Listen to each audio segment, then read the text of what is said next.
Drugs destroy families, and now Anoka County is dealing with a rapidly growing drug problem that is threatening the whole community.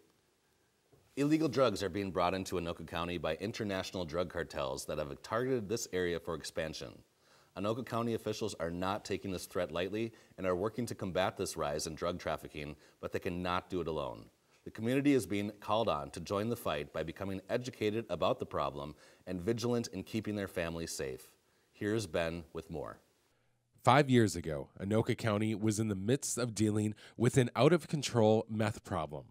People making meth, selling meth, and using meth. It was a vicious cycle, and it was hurting the community. Today, the meth problem has been significantly reduced. However, there is a new drug problem, and this time it is much more deadly. This methamphetamine still is around, but heroin, I think, has replaced it as probably the #1 public health concern because of the immediate and drastic effects of an overdose. In the North Metro area, we have some of the purest heroin that you can find across the country, and that's why it's so incredibly deadly. The heroin issue is multifold in that it starts with some of the opiate-based prescription narcotics, which are often a gateway drug into heroin and some of the other issues we're seeing. The problem we're seeing with heroin is that it's 90+% pure in northern Hennepin County and throughout Anoka County, and how that translates to really big problems is that the first time people are using it is oftentimes the last mistake they're allowed to make in that they die.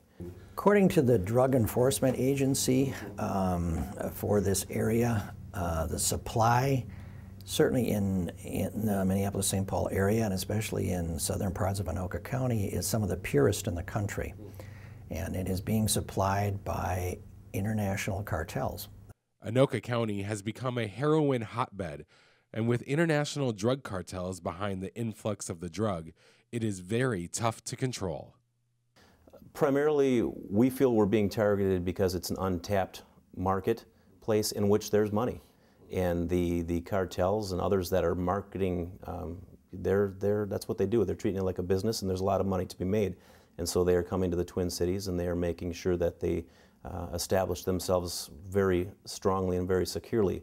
We're fighting back, as much as we can. We have focused enforcement through our drug task force and through our other partnerships, and we're going to continue to do what we can do to combat this challenge that we're facing. The DEA is working fast and furious to try and control the influx of this dangerous drug. But as you know, it's very difficult sometimes to interdict when you have so many people making money all along the way on this.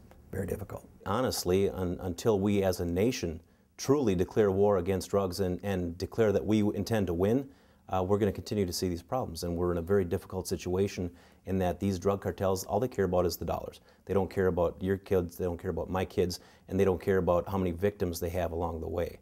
And we need to, our response then is to make sure we are doing the community education piece, we are doing the enforcement piece, and we're doing whatever we can do to at least make sure that our citizens are informed and to protect them as best we can, because clearly the cartel don't care about who gets caught in the wake.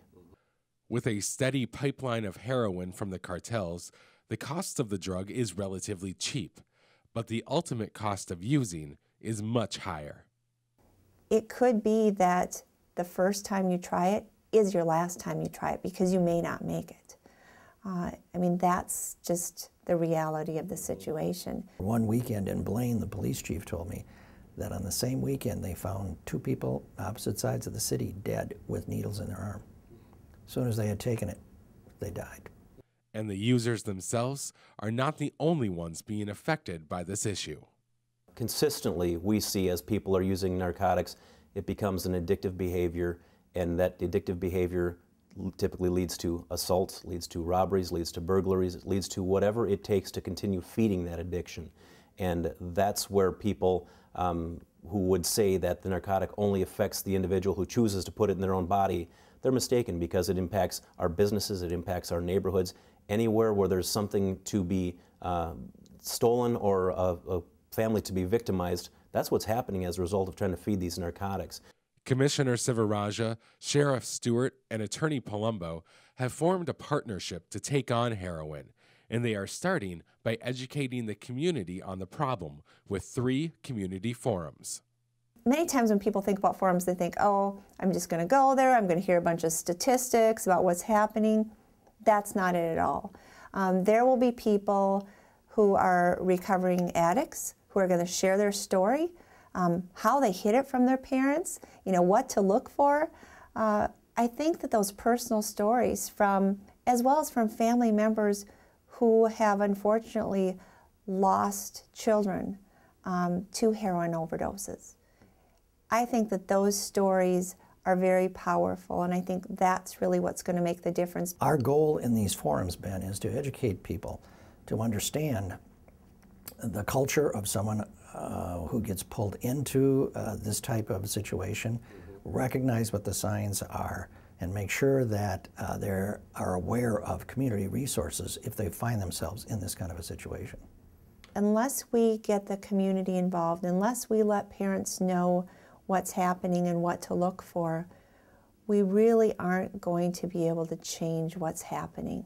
And I think that's really what it's about. You start with education and information so that you can really work together to try to put an end to this. We think there's a lot of value in putting a face to a story rather than just telling the story. And so we want to be able to partner with as many people as we can and say this is a united front, no more, we're not going to tolerate it anymore. And quite honestly, we need your help, we need the community's help in order to be successful. Until people realize that it's a problem, they're not going to take action to try to do something about it.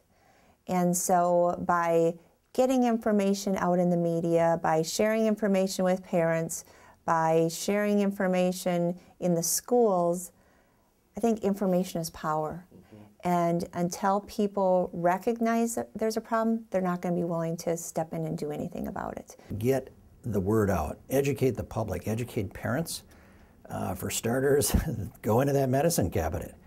Make darn sure you don't have any strong prescription medicine there that you are not using. The sheriff's office has a pill drop-off. If people want to get rid of it, they can deposit it with the sheriff's office. The heroin issue in Anoka County is getting worse, and Sheriff Stewart is naming heroin public enemy #1, and the law enforcement community will not stop until they drive the cartels out. Our narcotics task force, the Anoka Hennepin Violent Crimes and Narcotics Task Force, has made this public enemy #1. We are making sure that we are out there pursuing this as aggressively as we can. The detectives attached to that task force have been doing a great job, and they have taken out some very significant players for the metropolitan area. Unfortunately, no surprise, when the cartels are attached to it, there's typically someone in the shadows just waiting to take their place. The good news is that our detectives are absolutely committed to this, and we're happy to keep arresting and prosecuting and locking these people up for as long as we can, over and over, and we will continue to go after who's ever providing these narcotics to our youth and our communities. We're not going to tolerate it. For North Metro TV News, Ben Hale reporting. The first community forum will be held on Tuesday, January 28th, beginning at 7 p.m. at Eagle Brook Church in Lino Lakes. The other forums are scheduled for February 6th at Lord of Life Church in Ramsey and February 13th at Eagle Brook in Spring Lake Park. For more information about the forums, please visit our website, northmetrotv.com, and click on NMTV News.